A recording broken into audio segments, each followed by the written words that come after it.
We'll start from where we left.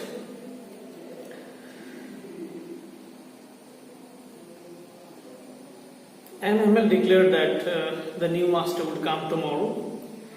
He would join the next day. It was their last lesson in French. Hamel was delivering the last lecture in French and he declared it in the class. That's why he wanted them to be very attentive. Since it was the last French lesson, he is appealing the students to be very attentive in the class. The narrator, Little French, who was in the class, he felt sorry for not learning his own language, his lessons in French properly, attentively, sincerely. He never liked his books. He did not have any interest in grammar and history, French grammar and history. But now he developed a fascination in them. He developed a fascination and attraction in those subjects. Even he started liking Hamel. He started liking Hamel. It means earlier he did not like. Now he liked because the teacher was doing his duty and teaching them properly. But he, for his personal reasons, as he was not interested in learning his lessons properly, did not like him. But now he slowly developed liking.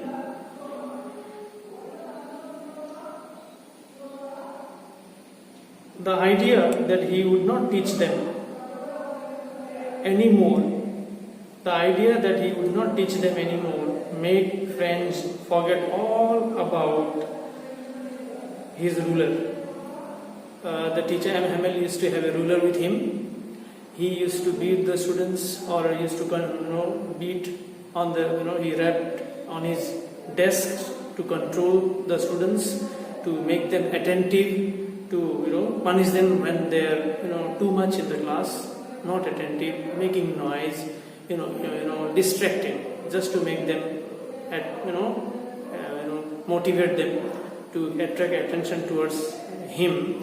He used to use the ruler so that the students get attentive and alert. But the students did not like the ruler. Why? Because they thought he would use the ruler on them.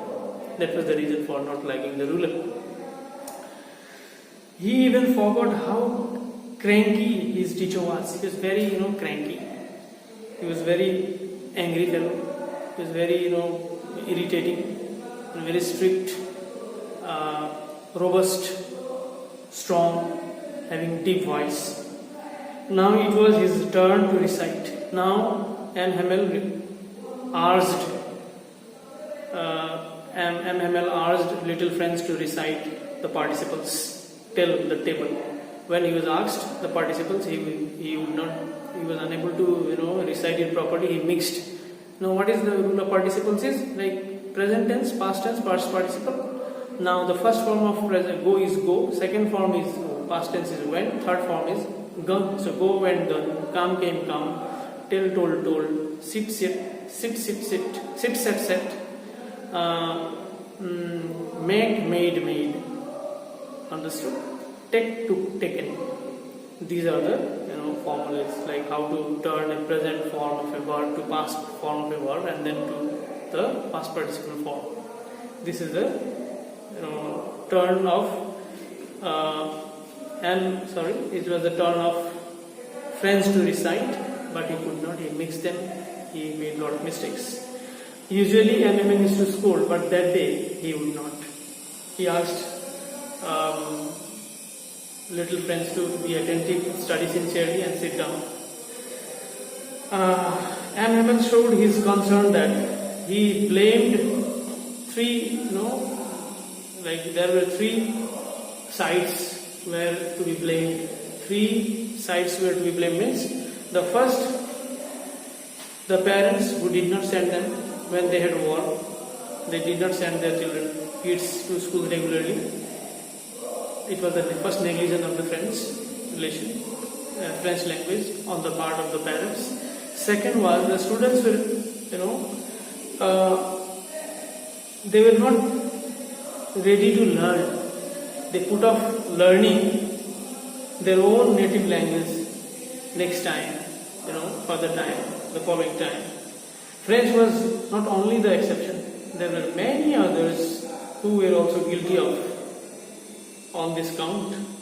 He declared that French language was the most beautiful language, which they did not realize at all. And the third, he blamed himself.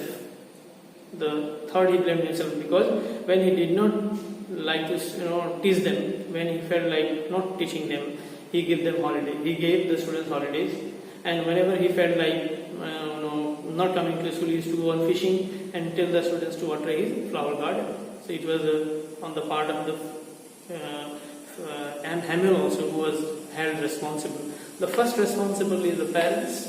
Second, the students themselves for not learning the language and putting things for tomorrow. Third, Anne Hamel held himself responsible for giving them holidays whenever he had no mood of teaching and when he went for fishing.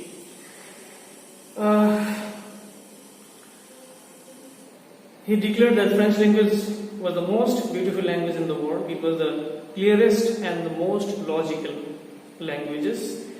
The French people must guard it among themselves. They should speak it, they should write it, they should, never forget their language until even then the German teacher would come the next day and teach German language. The French students, even they won't get the chance to learn French language. They must speak among themselves at home, among the French people, and write it and make the language alive. But there is a great importance of language and culture of a particular community or a country. The main identity is their sovereignty, the language, the culture. If we have no language, we have no culture, we have no sovereignty in the country, that particular community or country has no value. It is an independent country. We are independent because we are a sovereign country. We have elected government which is ruling us, and we have the power to franchise our vote in every 5 years. It is a very good thing about democracy, and no other country is controlling us. We are independent. So an independent nation must have their language and culture. So that's why the French teacher Anne Hamel is urging his students and the other backbenchers, the villagers, the old hostel, other people who are present in the class to guard the language among themselves, speak and never forget it. He wanted them to give them all that he knew. Anne Hamel taught everything on that last session that he knew, and he did not want to before he went in. All at once, the church clock, there was a church nearby the school, the church clock struck 12 daytime. The trumpets of the Christian soldiers sounded under their windows. The Christian soldiers were drilling, marching, they are blowing their trumpets, and that could be heard from in the school. Anne Hamel stood up when the clock struck 12 and they were marching or drilling of the Christian soldiers. He stood up pale in his chair. He tried to speak, but something startled him, shocked him. He could not speak. Then he turned to the blackboard. He became quite emotional, completely emotional. He turned to the blackboard. He took a piece of chalk and wrote as large as he could, "Vive la France." It is a French term. The meaning in English is "Long live France." Then, without a word, he made a gesture to them with his hand, saying that the school is dismissed, the students may go. This is the last lesson. Thank you.